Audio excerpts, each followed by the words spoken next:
I love this person. So why does this relationship feel so exhausting? If you've ever said those words, you're not crazy. And it doesn't automatically mean you're with the wrong person either. Some relationships feel like a dance. Others are like lifting a heavy couch up the stairs.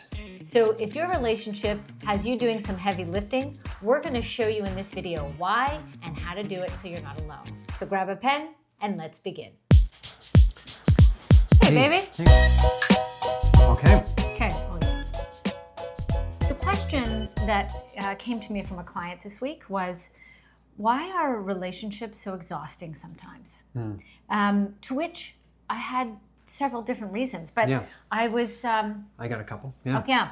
Okay, so what part of our relationship feels exhausting? No pressure, but everybody's watching. Go ahead. I don't want to... Spill the beans. Spill the tea. I think the first thing that comes to mind is that whenever you have anything that involves more than one person, you have to have the other person's approval. Right. Like, we don't move forward without you saying yes and me saying yes. Yeah. So, like, A small yes things and a like... no is still a no. Yeah, like, what's for dinner? Yeah. Do you want pizza? No. We're not having pizza. So It's true, because we don't just come into the kitchen and I don't just announce, hey, this is what we're having for dinner, and then you just have to go with it. Even just something on a daily basis, you're right, requires that we both check in with each other. We announce dinner to our son. Yeah, yes, that's true. He doesn't have he doesn't get a choice here, because his choice would always be pizza or burgers, right? So Maybe nachos. yeah. So, but once you become an adult, and then you get in a partnership, then you have to say yes. So why are relationships exhausting? Because you require my yes to go along with the plan, and I require your yes to go along with the plan. Otherwise, we're doing our own thing. Right, so it's that adage we love, that African proverb. If you want to go fast, go alone. Mm-hmm. If you want to go far, go together. Yeah. And it's like that three-legged race where I could go faster and use less energy to travel down that field. Mm-hmm. But because we're now attached, I have to use energy to now coordinate my step, which isn't necessarily my natural gait and step, to yours. And I'm putting more energy and attention on that. Cleaning the house, we go together. And so I could do it my way, but us negotiating together, how are we cleaning the house so that it's the appropriate cleanliness that's good enough for you and for me, that just adds more friction. So the friction of decisions is what makes relationships exhausting. Just simply leaving first thing in the morning. Like, I'm good with getting up, getting dressed, grabbing the keys and going out the door. But we don't get out the door that fast. No. And when we add our son, it certainly does not, we never leave when we want to leave. Right, so you think with every person you add into the group, you are now increasing that relational friction. Oh my God, the worst thing for me would be to go to Disneyland with a gaggle of people. Oh my God. To move as a group of 10 would just be like, God. we'll never get anywhere. No. Someone's got to go bathroom. Oh, wait, no, now I'm hungry. Oh, so-and-so needs a nap. Oh, I want to go on this ride. I don't. Oh, wait. It would be a perpetual day of waiting. That would be the worst. You would have to mentally set yourself up and adjust your expectations and something like that. And that's one thing, let's say you did do it for a trip, but this is your day-to-day life. And what I like is you hit on and you used examples of very sort of mundane everyday experiences. So if it was, what are we having for dinner? It was, how do you want, not just even cleaning, but then like dishes. We have different ways of doing dishes. Or it could be something about how we want the day to go. Like, what are we doing in what order? You and I like to exercise together, but we actually, you're a male, I'm a female. We have different needs, physical needs. Some days you're wanting to do weights, other days I'm wanting to do Pilates. Yeah. And so we are always sort of having those conversations and balancing out, well, how much do I want to work out together versus then I've got to give up what I want to do in terms of my exercise, or how much do we give in and say, okay, I'll do that exercise. You're right. And that is... It just causes more delays, more friction. So my nervous system takes more of a hit for any decision. Like, even just working on our website or sending out a specific email. Oh, yeah. I don't create and then send. I create it and then I check in, and you have to give your, yeah, it's good, or I don't like that paragraph. And so therefore the email doesn't send out on my agenda, it gets sent out on our agenda. And so that's more friction. It's just that if you want to go together, if the choice is to be together, it's going to be slower. Many couples we've talked to, like shopping, like the guy just wants to sit in the chair. Oh yeah. You see all the couches in the chair, and all those upscale malls, and it's like the men's lounge. Yeah, and so the guy is carrying bags, and the woman is shopping, and he's on his phone, wishing he was somewhere else, and so but he's doing his duty to go along, and then that's only serving one person, and then that's where decisions like that, we're going here because of me, means the other person either can disengage or sit back. They're just not part of the experience. They're in body, but not really. Well, what we're talking about in terms of decision making, we need the 2 yeses that can create some friction.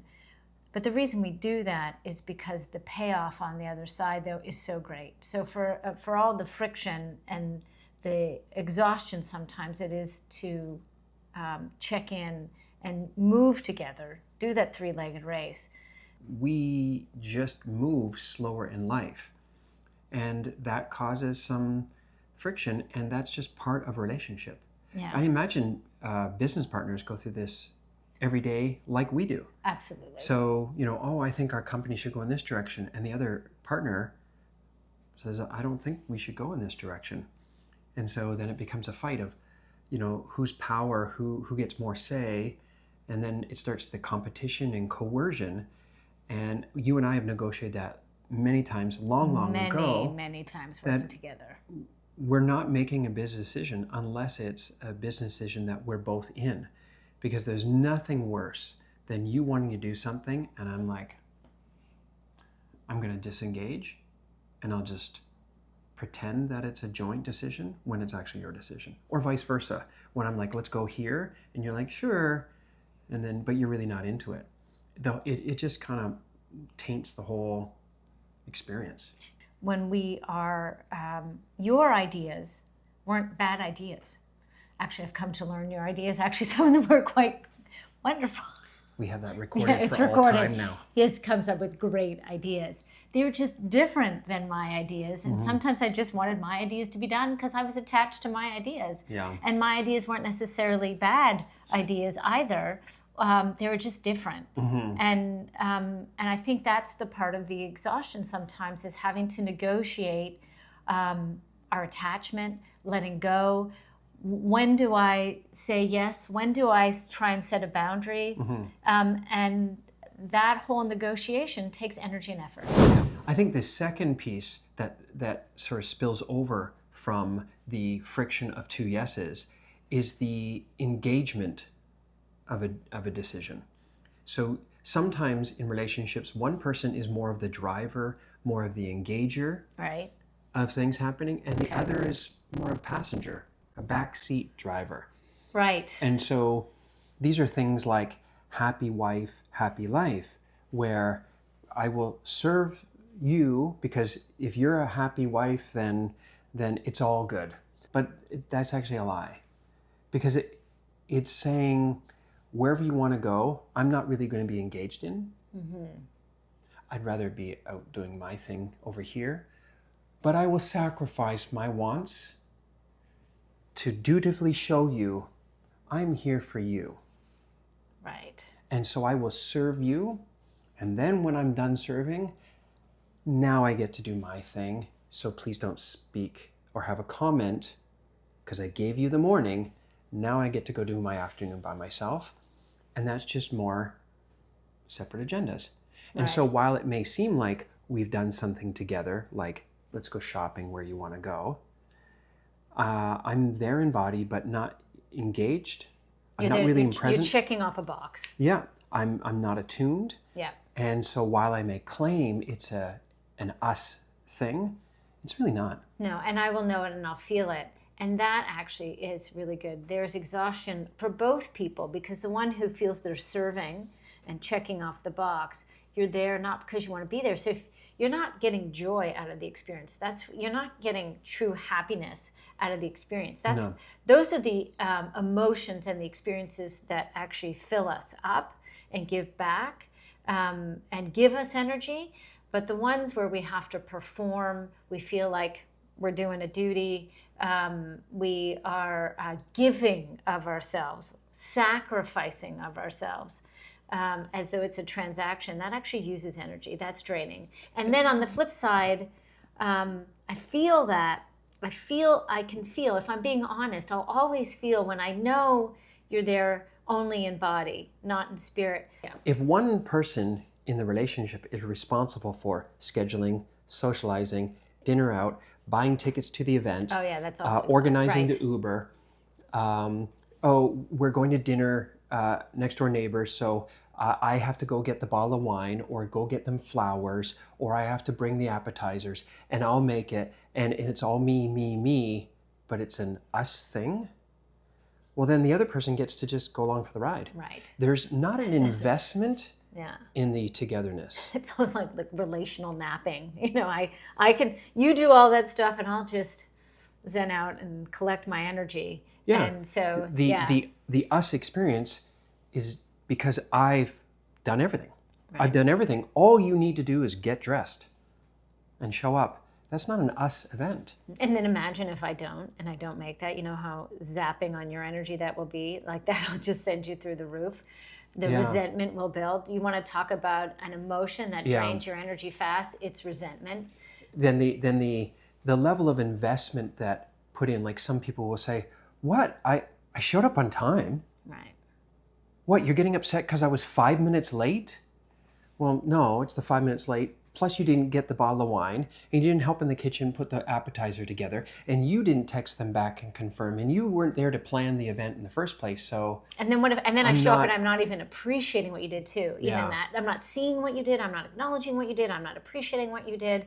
All more energy draining, particularly for you. Yeah. And so in those situations, you're right, when there is an imbalance or the relationships are very one-sided, the person who is carrying the bulk of the relationship, I'm carrying 75% of the relationship and 75% of the weight, I'm going to tire. For sure. Yeah. Yeah.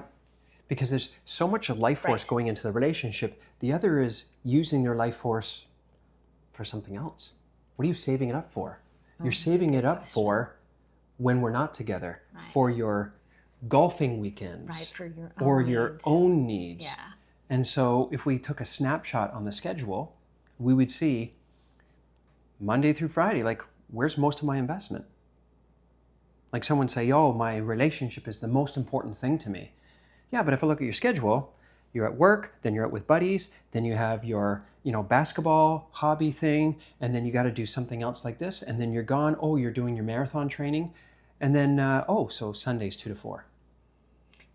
As you say that, I can hear the voices of many clients of past who came in to say, I'm so tired of not being seen. Mm-hmm. I'm so tired of my partner not appreciating me. I'm so tired of carrying the weight of our relationship. And they use the word, like, I'm so tired. Mm-hmm. Yeah. Yeah, if the relationship is like the traveling, go far to go together, if it's like a portage with a canoe, it's really heavy to carry a canoe on your own. Yeah. I tried.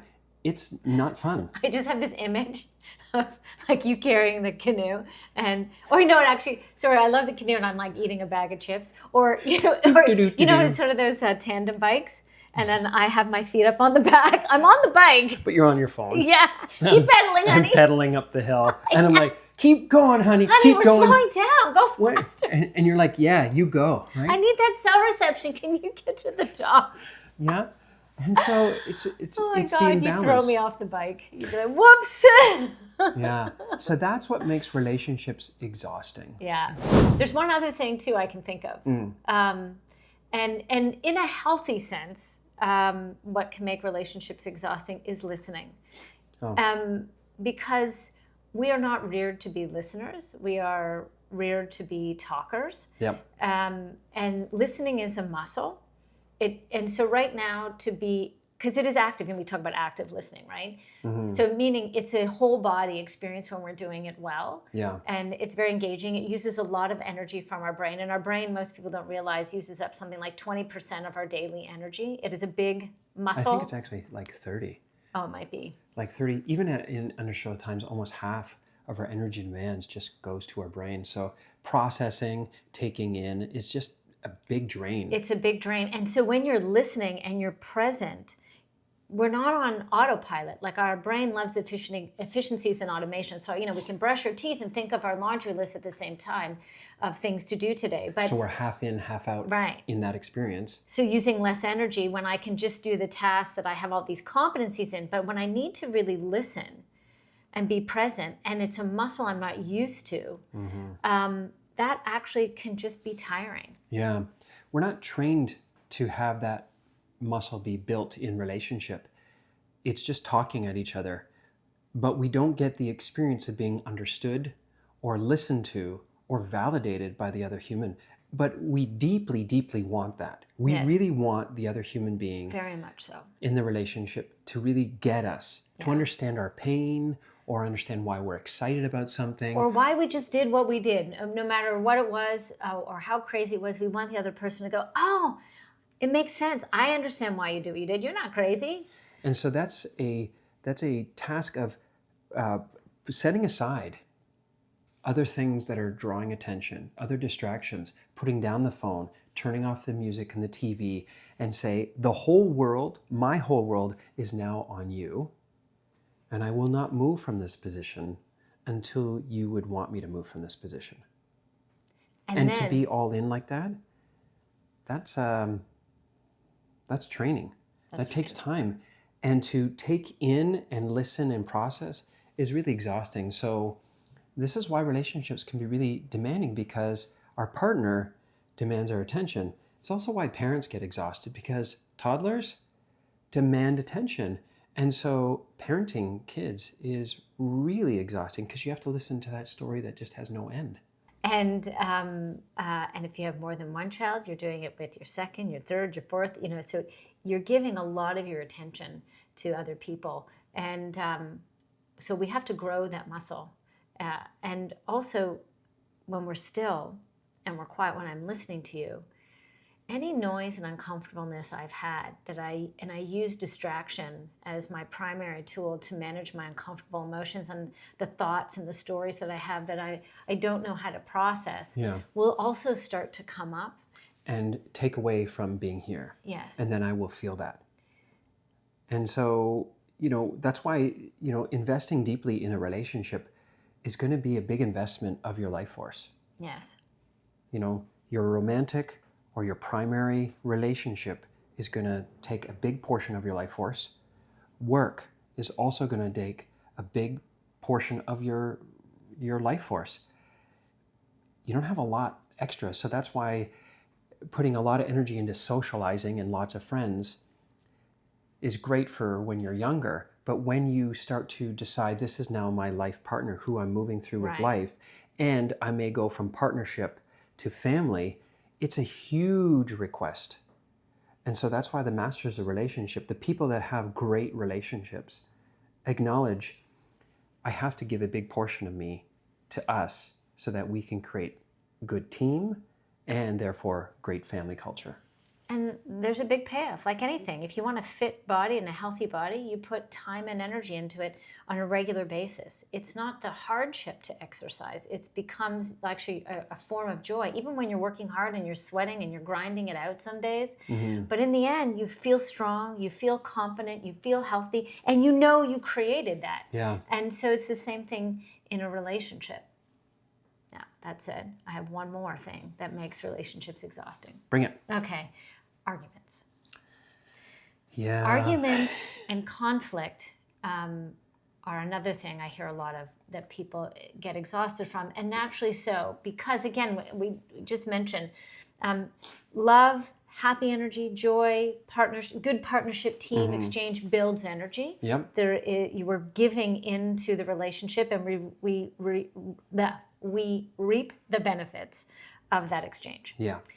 When we are arguing, though, now we are using up energy, and it can be really fast. So adrenaline is surging through our system. Cortisol is surging through our system. We're burning up energy. We are burning up energy. And then when we don't know how to get out of the argument, when it's a repetitive argument, and when we don't have the words and the ability to actually even just articulate what we're wanting and how we're feeling, all of that drains energy really fast. Yeah, like if we don't have conflict negotiating skills, there's no way to prevent a disagreement from becoming an all-out war. Yeah. Like, how do we prevent volcanoes from erupting in the household?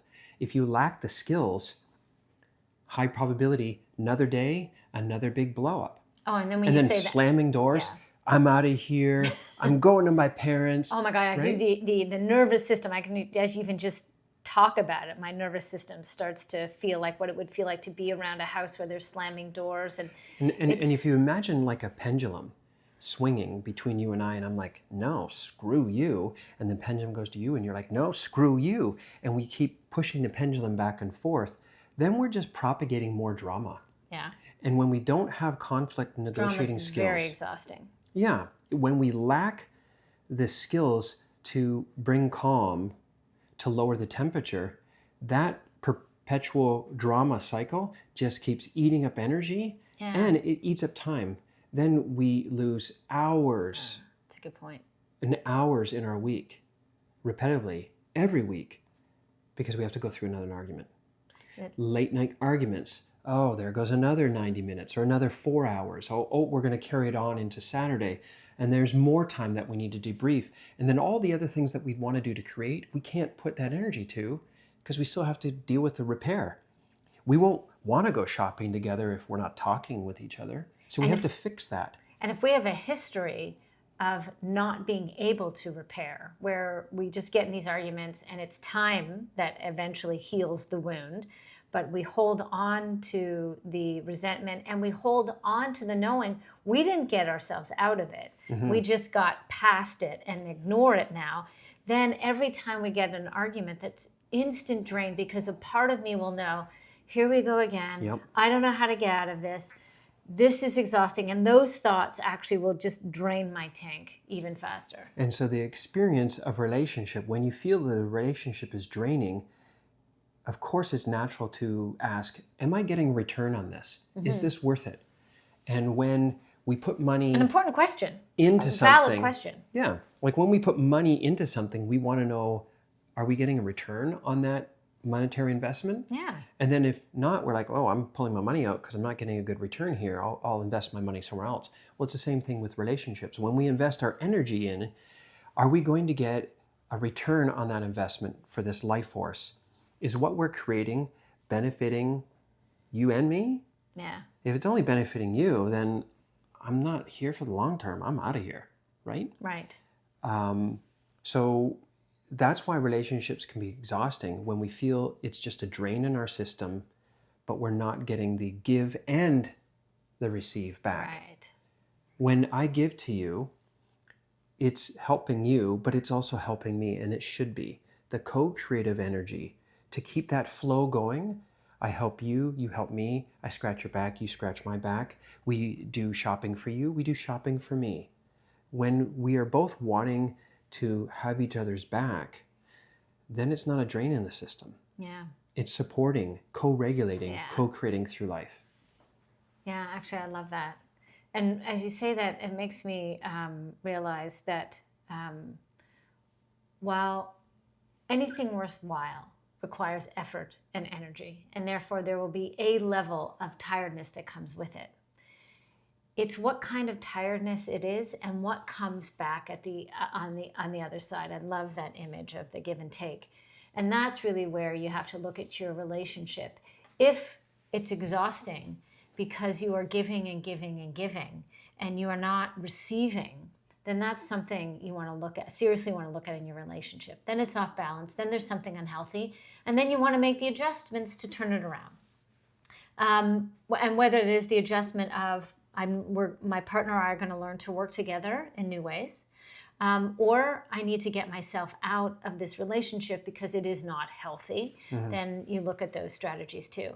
But thematically, if you can see that this investment of time over weeks and months, and maybe even years now, that you're seeing that I don't think this is going to be a good return on my investment. I don't see this going anywhere. Or maybe we exhausted this relationship of investment that I think it's more effort keeping us together because we're dividing, then meet that moment that maybe your relationship is come to its parting ways, and that's okay too. Or having a State of the Union address to say, I think we're going separate. We have a lot of history. I don't know if we have a lot of investment of present moments together. Let's correct that, because I want us to come back together so that we can keep co-creating. I want this to keep going for over time, and I want you to want the same thing. So let's renegotiate our life, our schedules, whatever we do, because this I don't want to end. Yeah. And asking both people to invest. In the relational investment, when the equity starts to build back up, energy starts to build back up, and your relationship won't feel like a drain. So if you enjoyed this video, please consider subscribing and share it with anyone you think can use this information. And please stay tuned for more relationship evolution information over here. Check it out. Thanks for watching.